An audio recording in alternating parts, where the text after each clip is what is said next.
Reunion. Hello, y'all.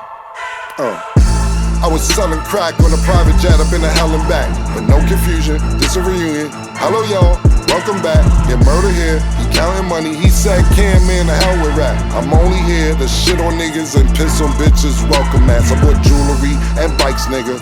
Black Benzes and white Vickers. Now I'm out here and I'm looking for more chandeliers and light fixtures. Nah. I don't like niggas, what's wrong with me? I'm a hype nigga, but this 44 turn to Michael Jordan. I look and say, take flight, nigga. Welcome back to It Is What It Is. This episode is sponsored by Underdog. The app is an easy way to make some cash just by making picks on your favorite players. Underdog is available in more than 30 states, including California, Texas, and New York, just to name a few. Make sure to support the show by hitting the link in the bio and downloading the Underdog app. Use code MACE, CAM, or STAT to get up to $1,000 in bonus cash with your first deposit and a free pick. I'm Treasure Wilson, aka Stat Baby, along with your hosts, Mase and Cam. Killer was good, man. Hey, shit, murder. How you doing today, man? Yeah, really good, man. That's what's up. That's dope. And today we are joined with our football analyst, Arabia. Arabia, how you doing today? Arabia, Hello, how you doing? Hi, I'm doing great. Really, really great. How are you? I'm doing wonderful. We are good over here. Okay, so let's get into this Monday Night Football game. The Chiefs remain undefeated after beating the Bucs 30-24 in overtime during a rainy game at Arrowhead. What did you think of the outcome, Arabia, and did you think the Bucs had a chance as you were watching the game? Yeah, I think the Bucs definitely did have a game. Obviously, the game went into overtime, which brings me to my first point about the regular season overtime rules. On one hand, I do like them because it puts more of an emphasis on the defense in this high-powered offensive league. I think sometimes we lose focus on how important defense is, and it forces your team to go out there and win the game on defense. But on the other hand, it feels like whoever wins the coin toss wins the game. And I do think that both teams should get a chance on offense. But if I had to choose, I would say I like the postseason rules better, where both teams do have a chance on offense. But this was a good game for both teams. Both teams are trying to adjust midseason, which is really difficult. A lot of teams just are not good at it. For the Chiefs, they're trying to adjust by acquiring new talent. That's why they brought Kareem Hunt back. That's why they went out to go get D-Hop. This was D-Hop's coming out party as a Chief. He's clearly already paying dividends. He did a really good job. Him and Patrick Mahomes are only going to build that bond even stronger. And on the Bucs side of the ball, they're trying to adjust to Chris Godwin being out for the rest of the season, to Mike Evans being out until at least week 12, to even Jalen McMillan being out. Of course, they went to tight end Cade Otton a lot more. Baker Mayfield used his legs. Another great thing for the Bucs is that their defense is a lot healthier and more robust than it was at the beginning of the season. But will that be enough? I thought it was a good game for them to go against the Chiefs, but we'll see if the Bucs are able to continue to make adjustments and win games. But for the Chiefs, they're just really good at adjusting, not just acquiring new talent, but Andy Reid kept the ball on the ground and is running a lot more than he usually does. So shout out to the Chiefs for being 8-0, and good luck to the Bucs adjusting to their two star receivers being out.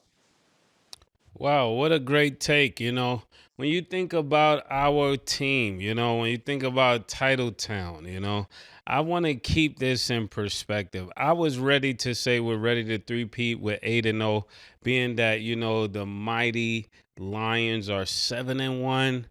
What is 7-1 to 8-0? It's just one of those kind of weeks. And when you think about what we're talking about right now, I was ready to say they would three-peat, but it's going to take 9-0 because this is almost a depleted Bucs team.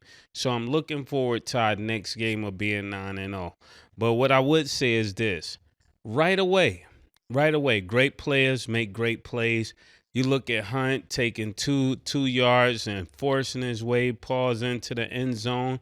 That's exactly why they brought him in. And then you look at Hop getting those 2 touchdowns as well. And all of this lets you know why you got to have brilliant minds around you, because you take away these two players, and this could potentially be our first loss of the season. So shout out to the front office. Shout out to those who made the deal. I wasn't there, so I don't want to speculate. But this was a great win for us because not only were they depleted, we were depleted until we brought on Hunt and Hopkins, and I'm really satisfied with this win. Yeah, Arabia, I totally agree with you. Like as far as the rules are concerned, once that I watched the overtime rule and Baker Mayfield picked tails and they went heads, the game is over. Once you get Patrick Mahomes the ball in overtime, then the game is over. I actually left once the Chiefs got the ball in overtime because I'm like, you're not gonna give Patrick Mahomes 2 chances because honestly, they had a chance in regulation when it was tied up and they had 30 seconds left, and I said, you giving Patrick Mahomes 30 seconds left to get in field goal range, but it's part of the chemistry going along with him and Hop because it was a play Hop wasn't ready. He could have got into field goal range, but he wasn't ready for the pass that Mahomes threw them. So their chemistry is only going to go stronger. But, yeah, they did change the rules for the playoffs, but not for the regular season. And when you give Patrick Mahomes the ball in overtime first, you're going to lose the game. Outside of that, Patrick Mahomes is just some other type of nigga. For him to get hurt in the fourth quarter, limp off, they had to carry him off.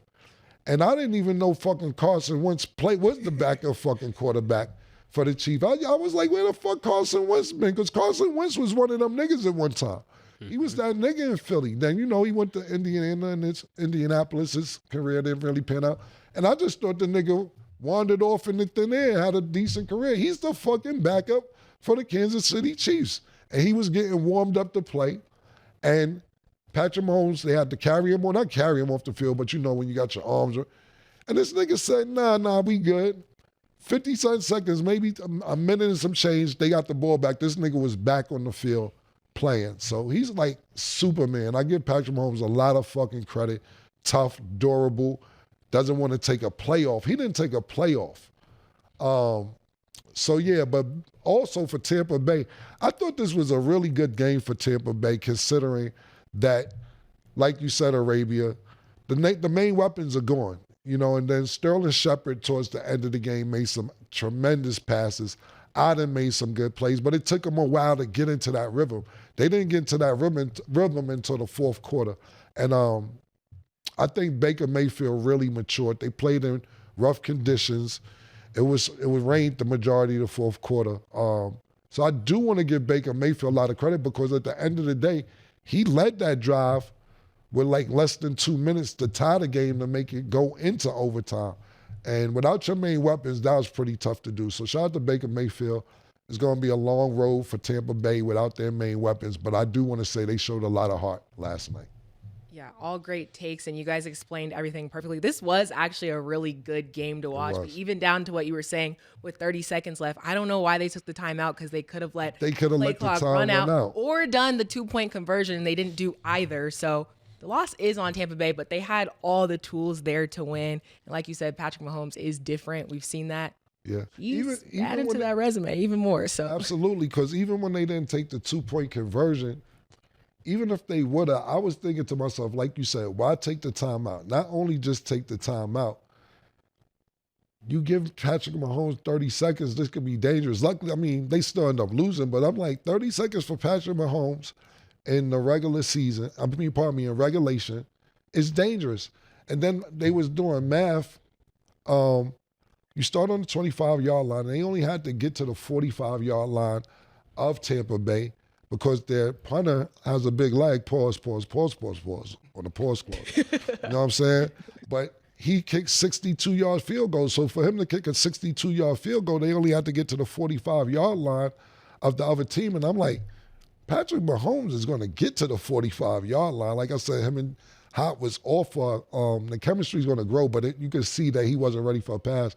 I was like, this is uncharacteristic for the Chiefs. But when they won that coin toss, so it's a dub for Tampa Bay. Yeah. Yeah, and they became the 6th Super Bowl champion team to start out the season 8-0 after a championship. Yeah. Shout out to them for their record, but I think it also shows that they are beatable because the Bucs were right there. So we'll see what happens for the next game. But again, shout out to the Chiefs for remaining undefeated. Okay, so we got to talk about the Saints. They have fired their head coach, Dennis Allen, after a 7-game losing streak. But the icing on the cake was their 1-point loss to the Panthers. We've seen the organization has a lot going on, but Arabia, do you believe they made the right decision in firing their head coach? I only think this was the right decision if they also address the quarterback. I don't believe in Derek Carr. Derek Carr's teammates don't believe in Derek Carr. I don't see how just firing the head coach moves the needle for you this season or for the future. Because, I mean, yes, you have this interim head coach who's the assistant head coach / special teams coordinator. You have the same OC in DC. But do you think Derek Carr is going to take you to Titletown, to the Super Bowl?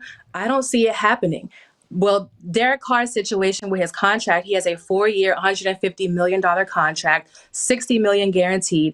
If he's still on the Saints roster by March 2025, that's another $30 million. I'm not seeing how firing the head coach does anything but appease owners, appease fans, whoever just has a fall guy. But this is a good move if they're able to follow it up with something else.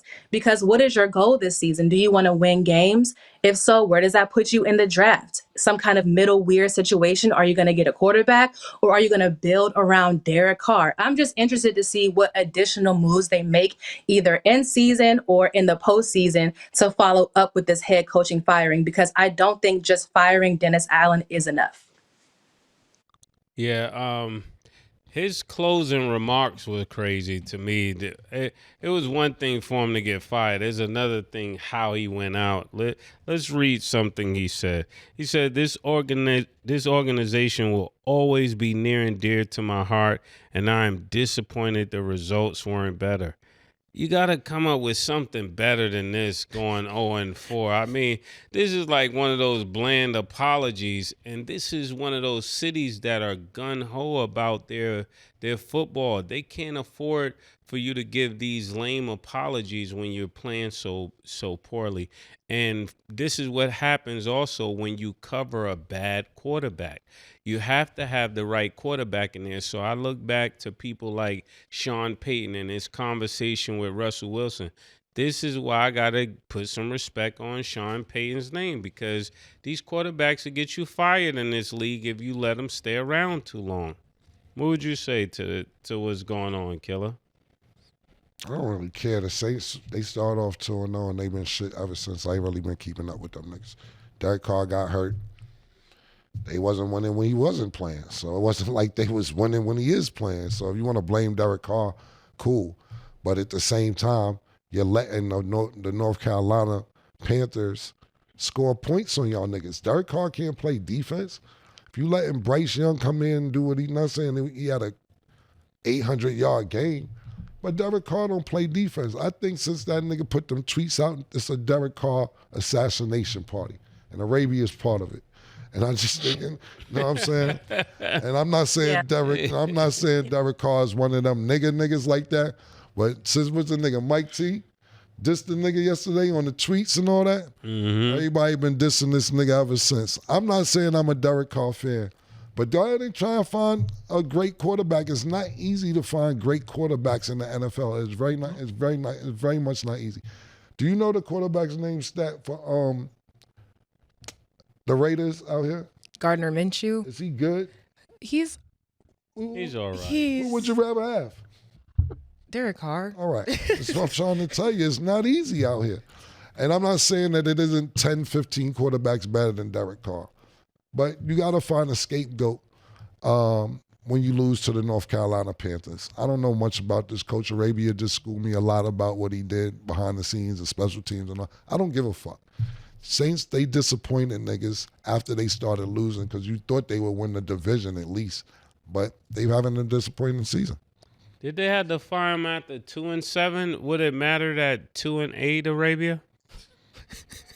I don't think it would, because this is why it's so surprising, because the Saints organization usually aren't a fire mid-season type of organization. So this is very uncharacteristic of New Orleans. I don't know whether it's the 0-7 losing streak or because they lost to one of the worst teams in the NFL. That's or what if it they were is. really Yeah, fed up. yeah, you're right. I answered my own question. The Panthers is you got to go now card right there. If we lose to the Panthers, you're out. I could see them having this conversation weeks prior. You know, we're doing horrible. We're on a 6-game losing streak. But come Sunday, if we lose, or Monday, wherever we play, if we lose to the Panthers, you got to clear your lockout. You got to clear your entire office out. And I think the writing was on the wall. All of those games losing up to that time was poor decision making. But this is the king of poor decision making. If we lose to a team that is selling tickets for 50 cents and, sweets for $5, you got to go. Because you're not going to bring this organization down to that level. And then let's see who they bring in, because right now the interim head coach, I don't know if it's going to be an Antonio Pierce situation where he becomes the actual head coach in the future for 2025, or if they bring someone else in. But I'm interested to see who else they bring in after him. Yeah, not only that, you're actually behind. Pause. The Panthers in the division. The Panthers are ahead of the Saints right now in that division. Saints are last in the division, so the Panthers are in 3rd place and the Saints are in 4th place. That's bad. Super bad. What's even worse is a player even tweeted after their loss. He said, "We just lost to the Panthers. I love y'all, New Orleans. Truly had higher expectations and the best of hopes for us. Y'all deserve it." So this is coming from their own players. So hopefully they figure something out, because they're real frustrated over there. Okay, so we were on the discussion of good quarterbacks, so let's just continue that discussion. So the Colts lost to the Vikings 21-13. This is with Flacco as the starter. Arabia, how do you feel about the Colts, and then do you believe he should remain the starting quarterback? Yeah, I mean, we've seen Joe Flacco come in on other teams and get teams wins in the interim, whether it was because of an injury or a bad quarterback play or whatever.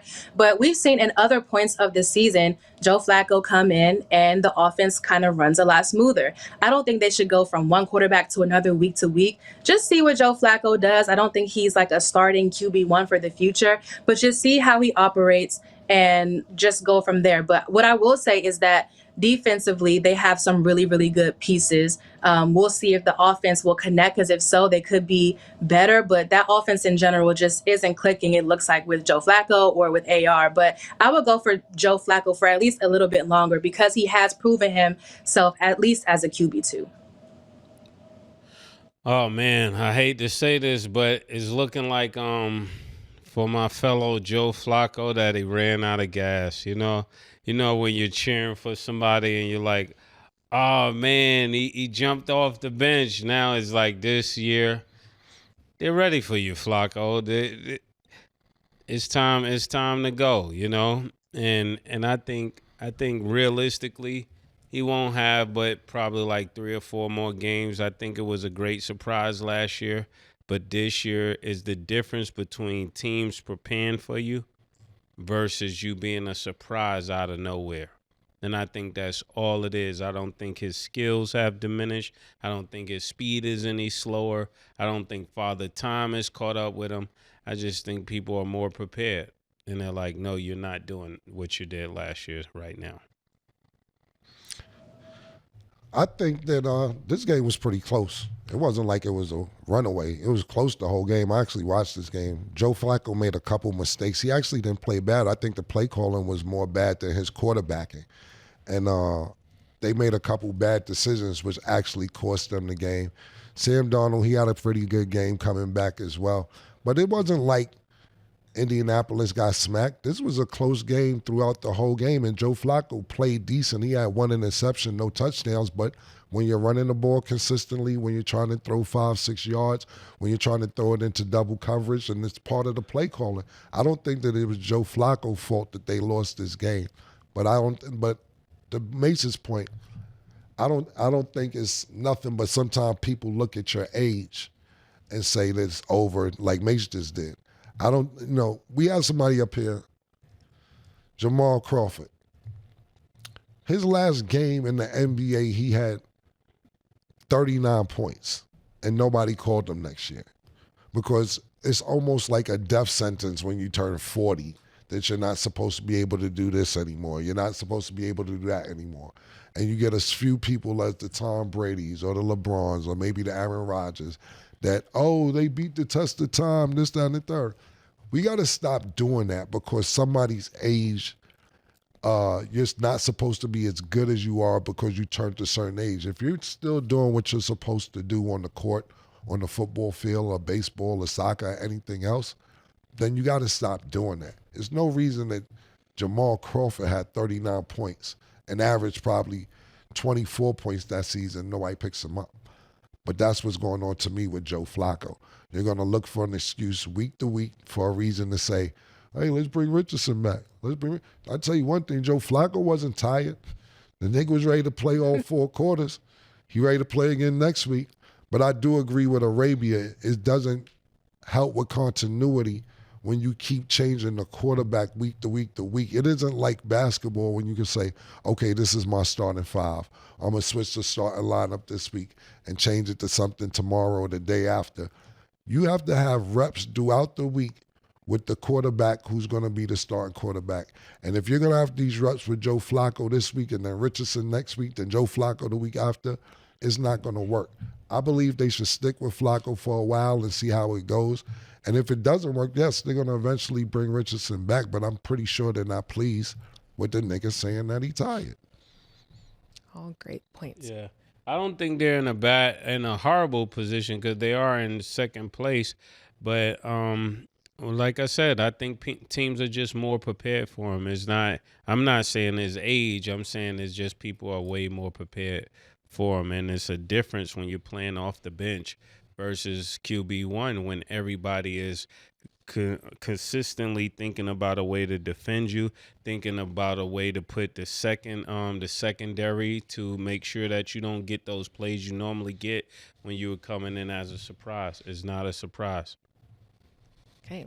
Yeah, I think we saw that even with Jameis Winston on the Browns. Like he came in for Deshaun Watson and was looking amazing, looking great until after that he wasn't, because now the defenses have planned for Jameis Winston. So there definitely is credibility to that. But my thing with the Colts is, what's your plan? Are you just going to keep putting in whoever isn't doing well for that week? Are you just going to go back to AR if you feel like Flacco isn't doing good? Are you going to go get someone else? Like, what's the alternative? You do have to, at some point in the season, pick who you're going to go with and at least stick to it for a stretch of time instead of kind of going back and forth. I totally disagree with the Jameis Winston shit. Because Jameis Winston threw 2 interceptions against Baltimore that they just dropped where they wasn't supposed to win that game neither. Jameis Winston is an interception machine. Them niggas just dropped the interceptions. So niggas sit there and act like Jameis Winston. He had a decent game, but he did shit throughout that game to cost them that game. Baltimore just fumbled on defense. So it looks good because when you get the W, it looks good. But he wasn't supposed to win the game against Baltimore neither, in my opinion. That's a hot take there, too. Okay, well, in the comments, let us know what you guys think. But that's it for the football portion. Arabia, thanks for being here. Arabia, thank you so much for being here. We appreciate it. Yes. Thank you so much for having me. And before I go, shout out to the Marlboro Mustangs. My son plays football and won their championship over the weekend. They went 10-0, undefeated. So shout out to the Marlboro Mustangs and all the kids in the DMV playing sports. Congratulations, man. Yeah. Congratulations. What position does he play? He plays both sides of the ball. On offense, he plays offensive line, and then on defense, he plays defensive line. So he's in the trenches on both sides. Fire. Well, congrats to him. It was a pleasure to have you. Thank you. Okay, so now let's get into KD and Stephen A. They're having a lot of back and forth after a comment Stephen A. made about the Suns not being a serious contender with KD as their superstar. He said, I don't question the greatness nor commitment of Kevin Durant. When you are that great, you should be able to be a better leader than he has shown. He's been relatively leaderless. He's been very lacking in inspiration in terms of peeling out from those around him. Durant go and ball out, but does he get the others around him to do it? So when asked about it by the press, KD said, Yeah, Stephen A., I don't understand how people even listen to him. I've been in the league for 18 years. I've never seen Stephen A. at a practice or a film session or a shoot around. I've never seen him anywhere but on TV talking shit about players. He's a clown to me. He's always been a clown, and you can write that too. So after hearing that, they've had a lot of back and forth, still going back and forth. Mase, how do you feel about KD's response and then what Stephen A. had to say about KD lacking leadership? You shouldn't ask me this first. You should be asking Cam this. These are both of his guys, Stephen A. and KD. We will have to hear from Cam first. You know what I'm going to say. I don't like to see my friends argue. I really don't. I don't think it's cool. I think that this has been going on for years, though. It's not anything. They always talk shit about each other, not just this year, 2 years ago, 4 years ago, Why 6 don't they years like ago. each other? Because Kevin Durant don't like nobody talking about him. He's going to respond in a tweet. He's going to say something on Instagram. Kevin Durant is one of them people that if you say anything about him, you could be Stephen A. Smith or you could be a nigga who live in their basement in Idaho, in his mother basement in Idaho. He responds to people who talk shit about him. And is that a good thing, a bad thing? That's up for you to decide. Some people may say, oh, Kevin Durant is sensitive, but at the same time, well, you got a phone, I got a phone. I went to practice today. I got time for you today. That's how KD looks at it. So no, I don't really like seeing them argue. I did see Stephen A.'s response on his podcast yesterday, and Stephen A. said that I don't know shit about basketball, but boardroom and Kevin Durant called me to be on his some documentary that Kevin Durant must have had, so on and so forth. But it's not going to stop. Stephen A. is going to do what he has to do for a living, and Kevin Durant's going to sit there and take time out to address niggas who talk shit about him when he feels like talking shit about him. My opinion on it, I'm not giving my opinion. I don't have nothing to say about it. It's giving the analyst talk. That's really cool of you, Killer. It's amazing. Yeah, man. You gotta stay out the way sometime, man. Well, I'm not staying out the way. I don't expect you to. I'm on KD's side. Yo, Stephen A., we know it's your business, but watch how you talk about KD. This is 35 Ventures, baby.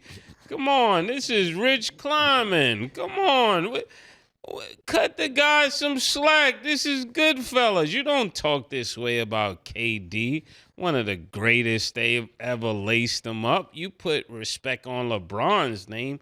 Put a little bit more respect on KD's name. And I know it's, Stephen A., he always finds a very articulate way to polish what he's saying.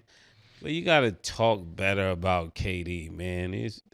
They got to be certain people. Like when we talk about Biggie and Tupac, there's certain people you got to start leaving out certain conversations.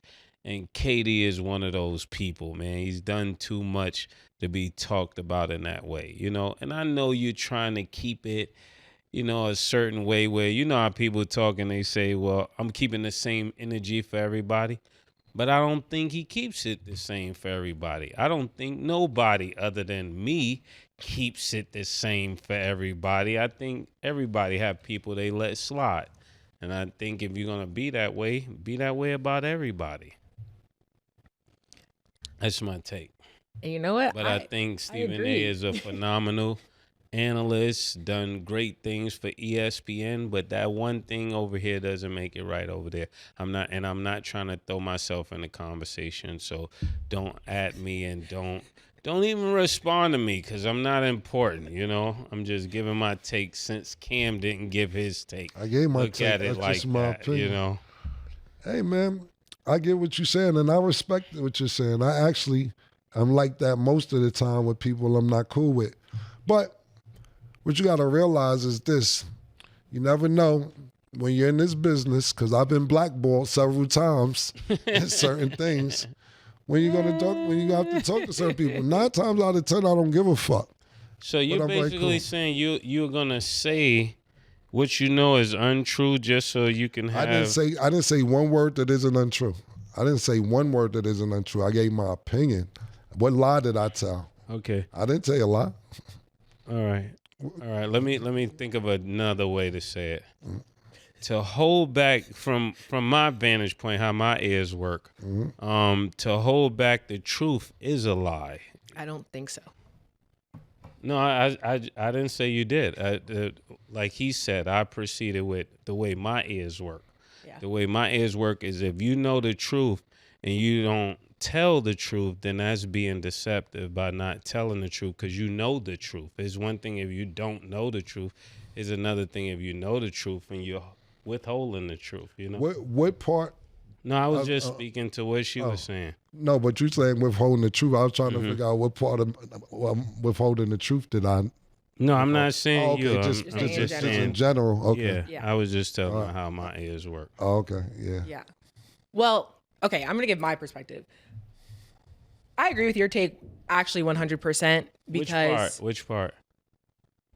I agree with KD. Like, you can never make me feel like, oh, it's FKD. Like, it's never giving that because KD is a great and he deserves all that respect. And obviously, Stephen A's job, he's going to criticize players, but I think there is a way to do it, especially when, I mean, given, I don't know, I definitely don't know their relationship. But Yeah, clearly, I don't like when people slander people, and this is not Stephen A. This is anybody. I don't like when people slander people and then try to come back and make it sound sophisticated like that's not what you tried to do.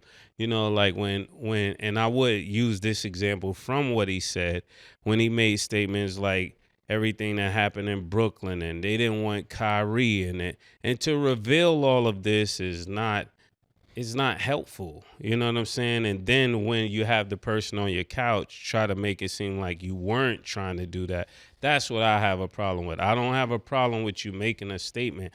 I have a problem with you not standing on it. I saw the same thing when it was what's the guy name from Boston when Jaylen Brown went up there. Then when you go up there, it's like, no, that's not what I was saying. That was what you were saying, you know? And I could respect it more if you just stand on it. To me, I don't really care about being blackballed. I think whatever is in the cards for you is going to happen.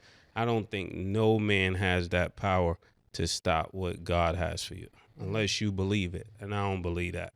yeah. But also, on the other end, I see why Stephen A's feeling triggered because I just think the term of being called a clown, just even if like you're in LA and you're called weird, you're going to feel some type of way. So he reacted the way that he did. But hopefully they can and I fix think that relationship. I think that's wrong too. I think when you're so I'm not one-sided. I think when you're speaking about somebody that doesn't agree with you, the word to go to is clown or weirdo. And it's like, he's definitely not a clown just because he has an opposite opinion. But, you know, how he expresses it and over animating it, that's probably what he's speaking to. But, you know, he has the right to that opinion, but I don't think so. Yeah. No, I definitely get what you're saying. I don't think Stephen A is a clown. Yeah, no, not at all. I agree with both points. And I still understand Katie's reaction because Stephen A verbatim said he's very lacking in inspiration. Like, yeah, I'm finna feel some type of way and I'm finna say something if you say something like that about me. Who's lacking in inspiration? That's what he said about KD. Lacking in inspiration, and he should be a better leader than he has shown. But he does have the right to his opinion. Of course. And I have the right to respond. You're right. So that's why I'm like, if I'm KD, I'm finna say something too if you say something like that to me. So I get it. Okay. We are going to go to break. When we return, we will discuss Drake and DeRozan. Don't go anywhere. These are all hot takes. These are all... She called this thing about toxic. 4 years and counting. Got you feeling like an option. Maybe I'm my own problem, babe.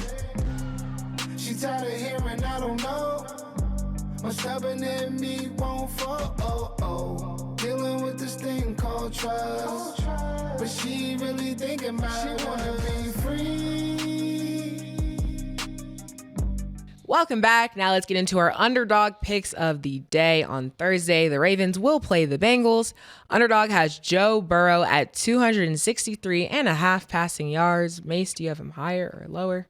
Who they're playing against? The Ravens. I'm going higher. It's a good game. That's a Thursday night game. Yeah. 3 is high, especially against the Ravens.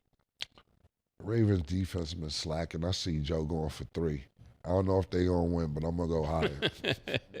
Okay. Jamar Chase is at 80.5 rushing and receiving yards. Do you have him higher or lower, Cam? Higher. Higher. Okay, and Lamar Jackson's at 49.5 rushing yards. Do you have him higher or lower, Mase? I'm going higher. Higher. Okay, if you like these picks, remember you always get a free pick if you're not already on Underdog, so make sure to support the show. Sign up now and you can make your picks too. So we have a lot of basketball to cover, topics that have happened over the weekend. So we're going to start with Drake and DeRozan. So Drake was invited on the NBA broadcast during the Raptors versus Kings game.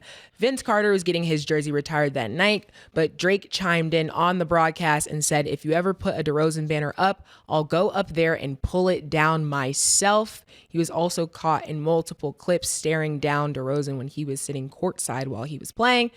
As we know, DeRozan appeared in the Kendrick Lamar video for Not Like Us. After the game, he was asked about Drake's comments and replied, he's going to have a long way to climb to take it down, so tell him good luck. A lot of back and forth, Mase, but what was your reaction to both messages? I don't think none of it really changed from my vantage point. I think when Demar Derozan was in the video of Not Like Us, it really probably hurt Drake probably more than any other person that was there, because this is a person that they shared a lot of history with, and I can only imagine, I wasn't there, but the time that they probably been dogs with each other. So to see somebody on the other side, when the same scrutiny would have been there if he didn't do it, because he's really from LA. So he was really in a real lose-lose situation. You're gonna lose somebody, and he chose to lose Drake, and that's probably what I could say to that. But the trash talking is not gonna stop. I think I even saw some online where people that weren't there trying to get in the conversation and saying, say those things to me. So I could see it going a lot of different ways. I pray it stays, harmless, and that everybody stays safe. Yeah, I think that Mase is correct when it comes to Drake. Probably is more hurt than anything when he seen him in the video, because you got to realize that DeMar DeRozan spent a lot of time in Toronto before he left to go to San Antonio, and Drake is a season ticket holder, and you don't know what kind of relationship that DeMar DeRozan and Drake had prior to him leaving Toronto. You don't know if he says, yo, get my friends. There's been times where I don't know if a lot of people who haven't traveled to Canada before, it's not easy to get into Canada. And if you got a felony, it pops up, you can't get in, XYZ, etc. I one time had somebody that need to get into Canada, and there's several stories, Gucci Mane, J. Cole, everybody, to where Drake calls the border and gets people into Canada that can't get into Canada. So when you have this relationship with this person who has so much prestige or whatever in Canada, and like I said, I have no idea what kind of relationship him and DeMar DeRozan had, but I could feel he probably felt betrayed. But at the same time, DeMar DeRozan might have been like, I'm from Compton. This is where I grew up at. I was just there for business. I wasn't there to be friends. And all that comes after you get traded, though. So Drake was probably more hurt than anything, and I can understand that. But at the same time, DeMar DeRozan probably said, I'm not from here anyway. When I watched that, not just the video with Kendrick Lamar, but I watched the concert. When I watched the concert, people just couldn't control themselves from getting on the stage. Like, people who probably had no business up there just was jumping on stage. It was a moment they didn't want to miss. Exactly, man. It looked like, and it was funny because a lot of people were saying that you had LeBron James in the crowd, and Savannah was telling them, you better not get up there. That they was in the crowd together. It looked like LeBron almost wanted to get on stage. So I think Drake was hurt. I did see the highlights, and Drake was definitely staring at them or whatever. But hey, man, shout out to everybody. I understand where Drake's coming from, and I understand DeMar DeRozan saying, hey, I'm originally from Compton, but we don't know what happened when they was all in Toronto at that time. Mm-hmm. Yeah, really just to add on that, like, Drake has every reason to feel the way that he feels because, I mean, we've heard the song, we've seen the song. I would be pissed too. And then, like you said, DeRozan is from Compton, so I don't know. On the outside, it's all entertainment, but at the end of the day, this is people's real lives, and I think that's what people forget. That's what I was going to say. It's easy to say, oh, on DeMar's side, you know, that's just music, it's entertainment. But to somebody who music and entertainment is their life and their bread and butter, the same way you wouldn't want someone to speak on your NBA career. That's what we're talking about with Stephen A. and KD, right? It's not just journalism, it's my life. Right. And the guys talking should remember that. Man, DeMar DeRozan was in Toronto from 2009 to 2018, and Drake started getting lit in 2008. And so that whole time there, you have no idea, because DeMar DeRozan was their star player. Yeah. You know, at the end of the day, I don't know. I wasn't there, but I get it. Yeah, I get it. For sure. Okay, so now let's talk about the Bucs. They are currently at a 1-6 record and last in the East after losing to the undefeated Cavs. Giannis didn't play in this game, but just from seeing that record, 1-6 Mase, is this what you expected from the Bucs starting out this season? You know, this is not what we expected from the Bucs. We heard Dame Time said that this is going to be a different year. We see Dame getting 36, I believe he had for the Bucs, but Garland was right there with 39. So I think that kind of canceled out his 36. If you have 36 and your guarding have 39 and the win, then you kind of lost that. You lost that battle, you know. And I'm expecting Dame to turn up every game, but I think there's some chemistry issues. But we kind of knew this. We kind of alluded to this last year when they switched out the coach. I believe there's a such thing called blessing, and there's a such thing called curses. And there's whenever you switch out somebody and you don't do it the right way, I think there's like bad energy. I won't say curses, but bad energy that comes with doing grimy stuff. And the way they brought Doc in there was grimy, and ever since then it's been going bad. That's just my take, you know. They got to go back and get that right if the Bucs want to win. If you're listening to me, don't get mad at what I'm saying. Adhere to what I'm saying. A lot of times people adhere to what we're saying up here and they have a phenomenal outcome. This is one of those takes. You got to get whatever's wrong fixed in Milwaukee if y'all want to win. This is too great of a franchise. You should be winning. You got all the players to win. But something energy-wise is off, and y'all got to fix that. I don't know who it is. It doesn't even look like Giannis and Dame is getting along, Killer. Like, when you really look at it, it's a way that people look when they're really on the same page, and Milwaukee is not giving me that. They got all the players there that are necessary to win, and they're not winning at all. I agree with the part about bringing in Doc Rivers. I just think that Doc Rivers thinks that his way works. I don't know this for a fact. He just seems like he has that demeanor. Like, I know what I'm doing. I'm telling you this is going to work. And at the same time, Giannis may be like, we got the same amount of championships. You got one, I got one. Mine is actually as a player. Yours is as a coach. So how do you know more than me? This is sometimes niggas' mentality. This is Aaron Rodgers' mentality when the coaching staff used to come in at Green Bay. I don't know. Giannis right now is averaging 31 points, 12 rebounds on 63% shooting, which is fucking phenomenal. He didn't play last night, and I think he's going to start taking more games off because he doesn't want to be on the Bucs, or he doesn't want Doc Rivers. There's something that he doesn't like, whether it be Doc Rivers, whether it be, I don't know. I have no idea. But there's no reason he shouldn't have played last night. And I think there's going to be more games taken off from Giannis till they either trade him or he gets what he wants. I don't see them trading him. He just signed an extension. So I don't see that happening. But when your superstars are happy and you're not winning, this is not going to be what's the word I'm looking for? It's not good. It's not going to end well. It's not going to end well. It's not going to be good moving forward as the season progresses. I know that the Bucs, before the season started, felt snubbed that they're not playing on Christmas. What happened is you let the Knicks come in and be one of these elite teams in the East when it was supposed to be Boston, Milwaukee, and Philadelphia. With Jalen Brunson's emergence last year, the Knicks kind of slid into the spot where everybody was talking about Milwaukee was supposed to be at. And the Knicks are at 3-3 this season so far, so we have yet to see what happens if this trade's going to work out with Julius Randle, DiVincenzo, and Cat. We'll see how it goes. But they don't talk about Milwaukee how they were talking about Milwaukee 2 years ago. They're talking about the Knicks in that third spot in the East, or second for that matter. So I don't know. We'll see what happens. Okay, and then on the flip side, the Cavs are undefeated. They're first in the East ahead of the Celtics. Is that what you expected from them?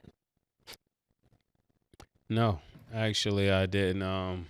But back to this Doc Rivers thing, Killer, do you think Doc is sitting somewhere saying this is growing pains, pause, even while they're 1-6? Do you think he's that, out of it? That out of it. I don't know if it's growing pains or not, but you got veterans. Damian Lillard's not a spring chicken.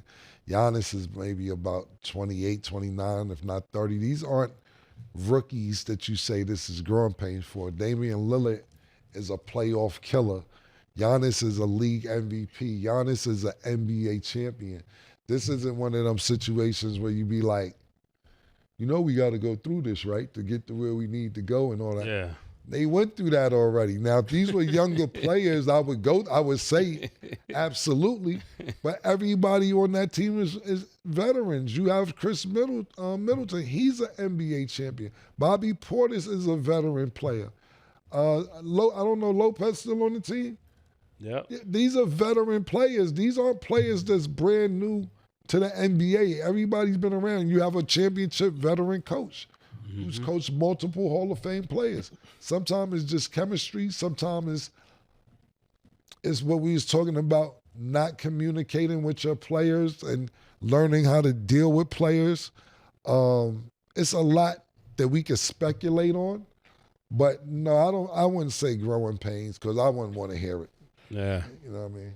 I think they're going through the same thing D Wade and LeBron was going through, if they recognize it, where they just have to decide this is how we're going to play. I think they still look undecided of how they're going to play, and coming down the stretch, who's going to do the deferring and who's going to be the first. I mean, we know Giannis is the first option, but sometimes it doesn't look like that.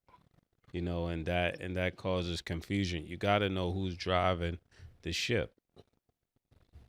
The difference between D Wade and LeBron, I understand what you're saying. They went to the championship that first year. They just lost. Then they won a championship the next year. This don't look like that. This don't look like if they say, okay, you the man and I'm not. I'll be part of me, not the man. I'll be second. That they gonna win. This just seemed like unhappy shit. Like D Wade and LeBron was genuinely happy to play with each other, and that's why they wanted to figure it out. You got a nigga like Damian Lillard, like niggas got me in Milwaukee and shit. Nigga, like I ain't got to come to Milwaukee, not for this. Yeah. I was ready to come because we was gonna win. No, and I'm not saying Milwaukee's not a great place. Milwaukee's probably a great place. I've never lived there. I've been there a few times, but. Let's cut the shit. Damian Lillard wanted to go to Miami. Everybody knows Damian Lillard wanted to go to Miami. He didn't end up in Miami. He wasn't happy about that. Now, when you playing with the Greek freak, you like, if I got a chance to win a championship, hell yeah. But he wanted to go to Miami. Milwaukee is not Miami. And I don't mean that in a bad way, but when you live in Portland, and I'm taking basketball out of all of this, and I'm taking the people in these cities out of all of what I'm about to say.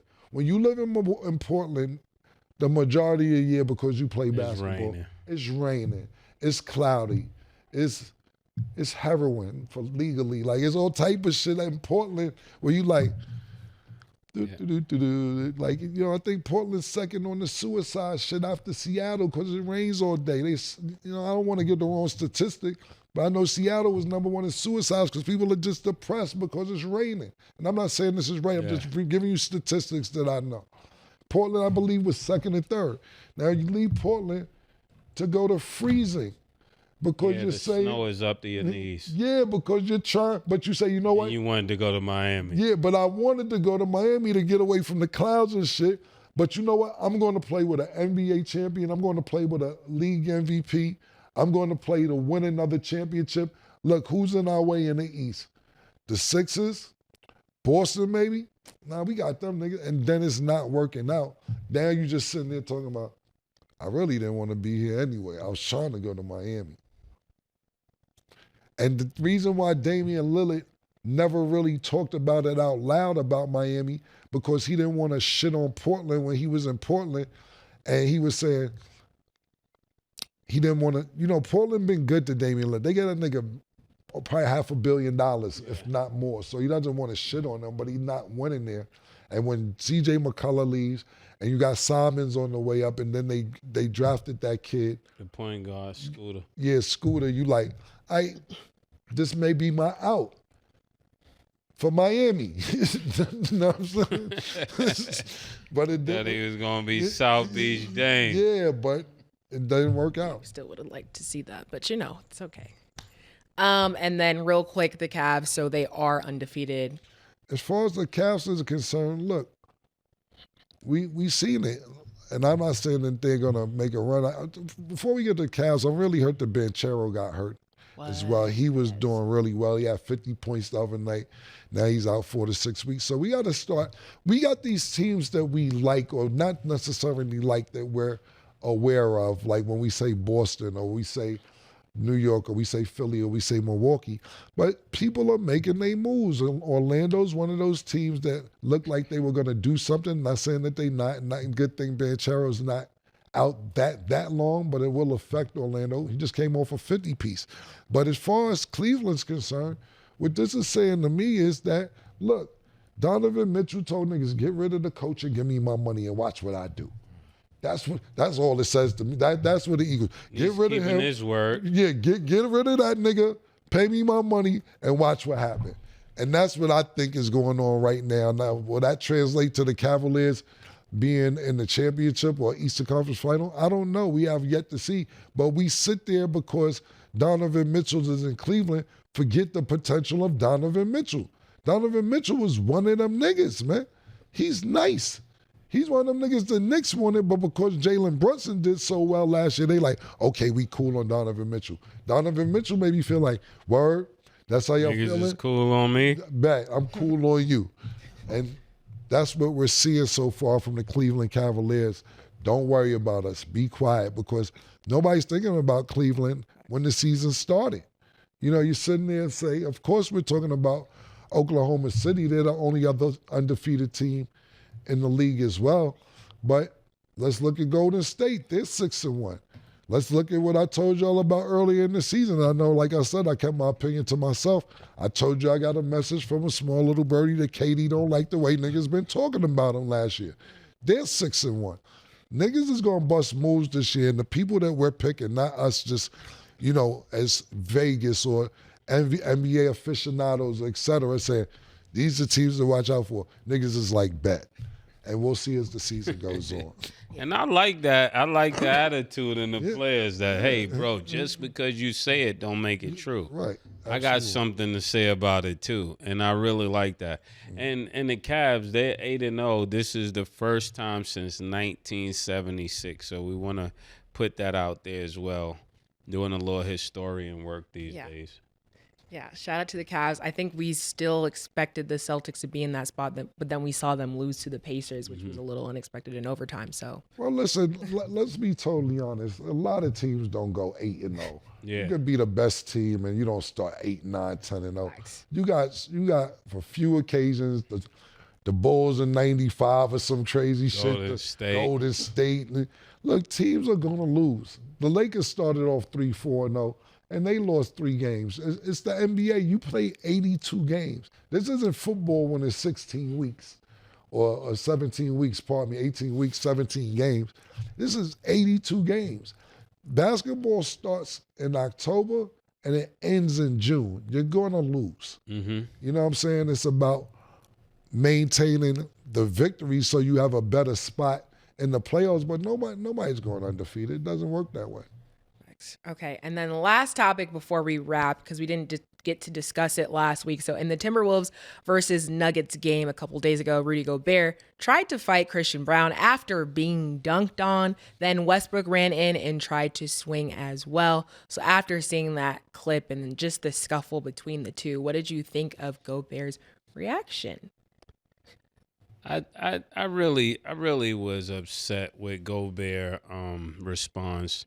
I got, a lot of people that know Gobert personally. He seems like a great guy, but this doesn't look right. I mean, you're swinging on white boys, but you don't fight back dark-skinned people. That's the only way I saw it, And remember, I tell you, I see things differently and I hear things differently, and I can only report what I hear and what I see.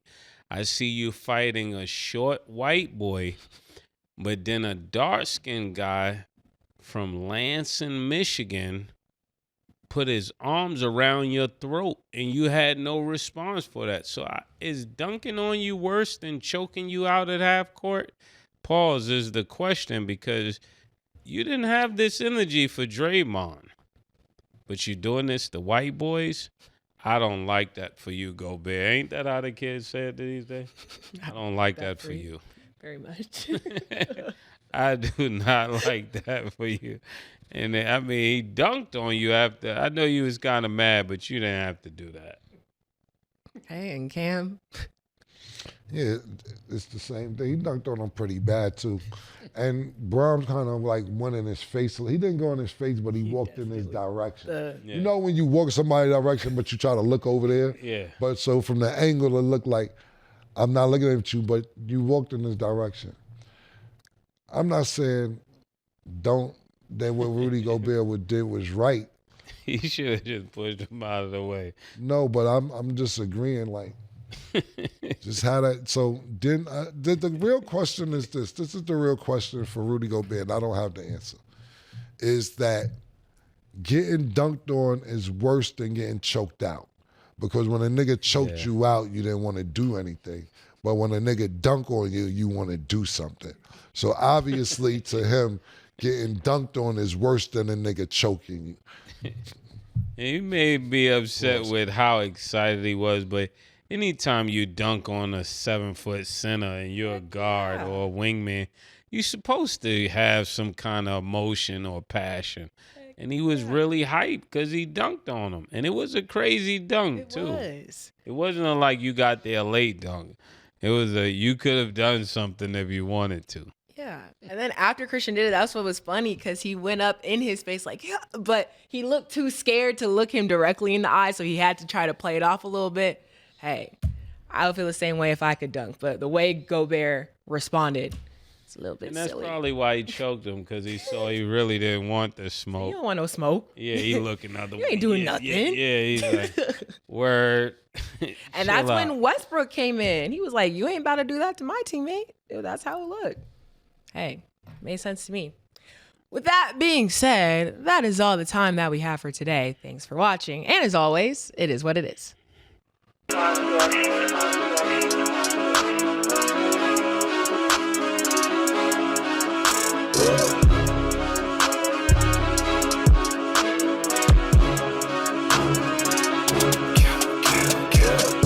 What you want, nigga? Everything, nigga, super size.